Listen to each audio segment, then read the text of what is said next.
大家好，那我們現在來進入第14章的不同光源的環境打光表現。我們上一章已經介紹過了，我平常是用什麼樣的方法跟圖層管理來畫我們的二分光影。那這一個章節呢，就是延伸着上一個章節所使用的方法，然後來教大家如何去應對說，如果今天遇到了很多不同的天氣效果，那我們要怎麼來做一些打光的協助。比如說，先來分享我之前就是還沒有使用這個方法之前呢，我是怎麼來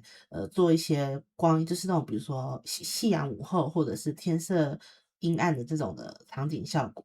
以前的我呢是會像這樣子，我把我的一個角色的固有色都畫好之後呢，然後我在這個圖層上面呢再去新增像這樣子的調色圖層，然後來制作黑暗的樣子的效果。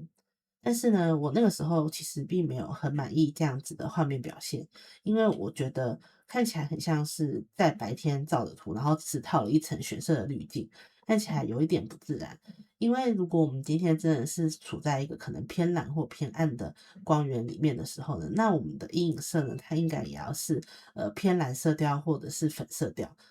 或者是紫色調。但是它現在的看起來的樣子呢，卻是就如同它固有色一樣，仍然是陽光照進來，然後穿透皮膚的那種有點紅紅的紅潤的那種感覺。所以呢，我那個時候就想說，有什麼樣的方法，然後可以去修正這樣子的畫出來的效果。那在我想出了就是可以使用這種方法，然後來進行二分光影上色之後呢，我就想到了另一個可以很方便的来去調整我們的角色的，它根据環境顏色有不同的陰影效果的方法。首先呢，我們就以這個橘色的夕陽的場景，然後來做一個示範。那我們一樣使用这個用了色彩幀子的資料夾的圖層。那首先呢，因為它是外面呢，我們就先不要去管我們畫的二分光影，因為這個角色它目前處在的是一個夕陽的午後。那夕陽的話，它一定本身偏橘或偏紅，所以我們就對於我們自己的這個底色，我們先給它做一次的調色圖層。那用的呢，就是我們之前的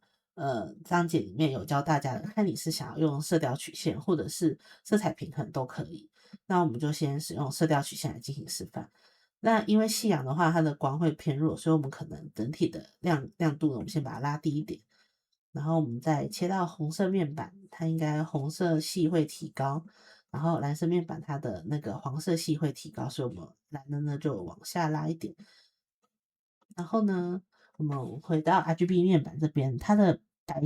色系我希望可以讓它降低一點，所以呢，我們這邊定錨之後呢，我們就把白的感覺給拉下來一點，像這樣。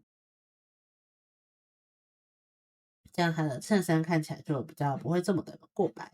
那這樣我們的底色呢就做好了，我們就用一個調色圖層呢就完成了我們的底色。接下來呢，我們就來到色彩幀子色這裡，我們已經幫色彩幀子，我們這邊呢是預設是太陽光下的固有色的狀態。那我們是不是只要在這個調色圖層，就是色彩幀子的調色圖層裡面，我們也把它變成是紅色調，紅潤的感覺，它就可以很完美的呈現夕陽西下的這樣子的效果呢？我們就把這個調色的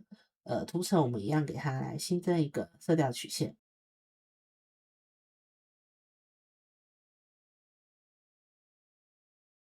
那一樣的是紅色調的部分呢，我們把它加上來，然後黃色調的部分呢也給它拉進去。那整體呢，希望它可以再更暗一點，像這樣。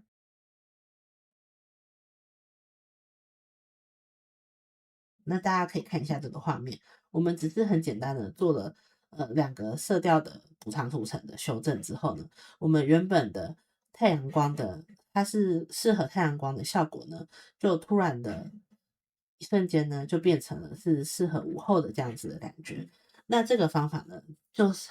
很方便的可以來因應我們畫圖需要各式各樣的環境光。而這裡呢，又有一個重點，就是同學們有沒有發現，我們從剛剛到現在，我們都沒有在做任何的低色或選色。那這樣子的好處就是呢，如果我今天邀請我的助手，然後來比如說我說從這一個開始到接下來的20個都會是像這樣子的色調，它並不需要去記一套全新的色票，它只要去複製我給它的這2個調色圖層，或者是呢我請他自己做一個調色圖層，然後就可以這樣子一路複製到最後，它就可以仍然是用我的這個固有色的顏色，但是去畫出夕陽的效果。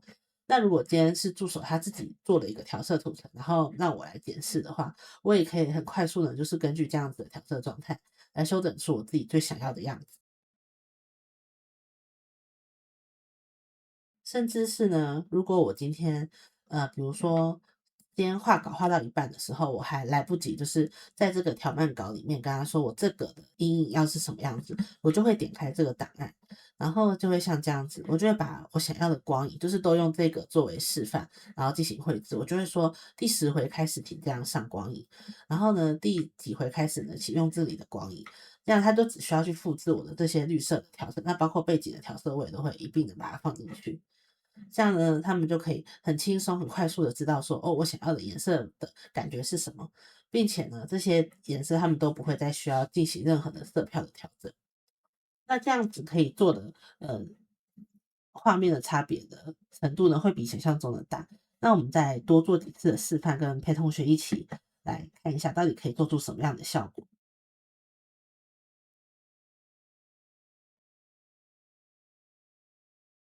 那我們現在來換成這個，就是有點偏綠色的背景效果。那我們一樣呢，再來做一次調色。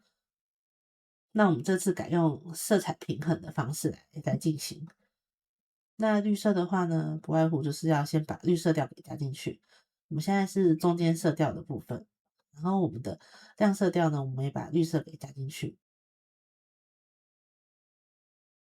然後暗色的部分呢，綠色也給它稍微的加一點，然後呢搭配一些藍色調，讓它的整體不要太過的發亮。像這邊亮部的綠呢有點太亮，所以我們可能加一點點的洋紅，然後去平衡一下這樣子的效果。我們先把這個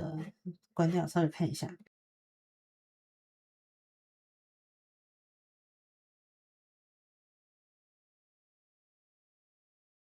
好，然後亮色調這裡，把我們的黃也加一點點進來。然後呢，紅的話呢就推一點，讓它有點青色的感覺。那暗色調的部分呢，也給它加青，然後再加一點藍。好，然後可能調整一下比例。這樣子我們的底色就做好之後呢，再來我們就來調整我們的上面的顏色部分。那我們一樣使用色彩平衡，我們就抓綠色，然後暗部呢藍色給它加多一點，像這樣，這樣就很有這種有點科幻詭譎的綠色的這種風格。那我們也都還是可以，比如說像上面再新增一個普通的填色圖層，然後我們就低我們的背景，一樣是選偏亮一點的顏色，然後在這邊就直接給它塗下去。然後呢，把透明度拉低，這樣子綠光照在身上有點泛光的那種效果就被做出來。或者是的，我們想要就是調回一些皮膚的質感，那我們也可以在邊界的地方呢塗一點橘色，像這樣子，皮膚仍然有點透的那種顏色呢也被調出來了。那這個方法呢，就是可以適用在各式各樣的狀況。那我們再來一個極端一點的效果好了。